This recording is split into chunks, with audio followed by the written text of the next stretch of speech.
Supplementary তালিকা প্রকাশ করেছে নির্বাচন কমিশন এবং তার মধ্যে মুর্শিদাবাদেই সবথেকে বেশি নাম বাদ গিয়েছে। সকাল থেকেই ট্রাইব্যুনালে লম্বা লাইন, সকাল থেকেই ভিড় জমিয়েছেন ভোটাররা। যাদের নাম বাদ পড়েছে অর্থাৎ 60 লক্ষ বিবেচনাধীনের তালিকায় বাদ পড়েছে প্রায় 27,16,393 জন ভোটারের নাম এবং তা সব থেকে বেশি নাম বাদ গিয়েছে মুর্শিদাবাদে। 4,55,000 নাম বাদ গিয়েছে তালিকা থেকে।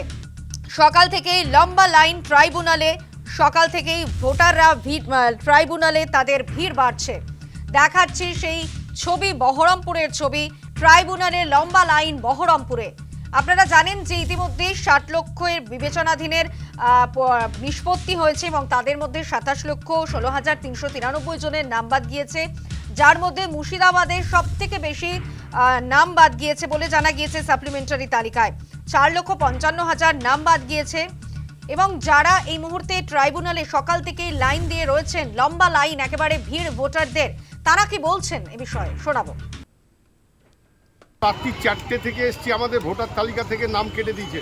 কারণ আমরা ভোর 4টে থেকে হাজার হাজার লোকের পর লাইন দিয়ে আমাদেরকে ওটা জমা নিয়ে সামান্য একটা স্লিপে নাম্বার লিখে দিচ্ছে, না হতে সিলছাপ, না হতে আপনার সই, কিছুই করছে না। তাহলে এর মূল্যটা কি? ওরা তো পরবর্তী পরে বলতে পারে যে আমরা নিজে হাতে লিখে নিয়ে এসেছি। আমার ভুল বলতে আমার বোরা 6টা বোন, 5টা বোনে তুলে দিয়েছে, একটা বোন বাদ দিয়েছে। আমার শ্বশুর মশাইরও ঠিক আছে, আমার বোর জন্য আমি এসেছি।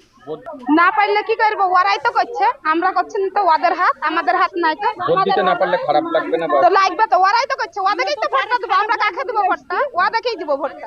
আমরা তো মন্ত্রী হবে না, ওরাই মন্ত্রী হবে। ওরা করছে কেন? এটা ওরা হয়রান করাইছে মানুষকে।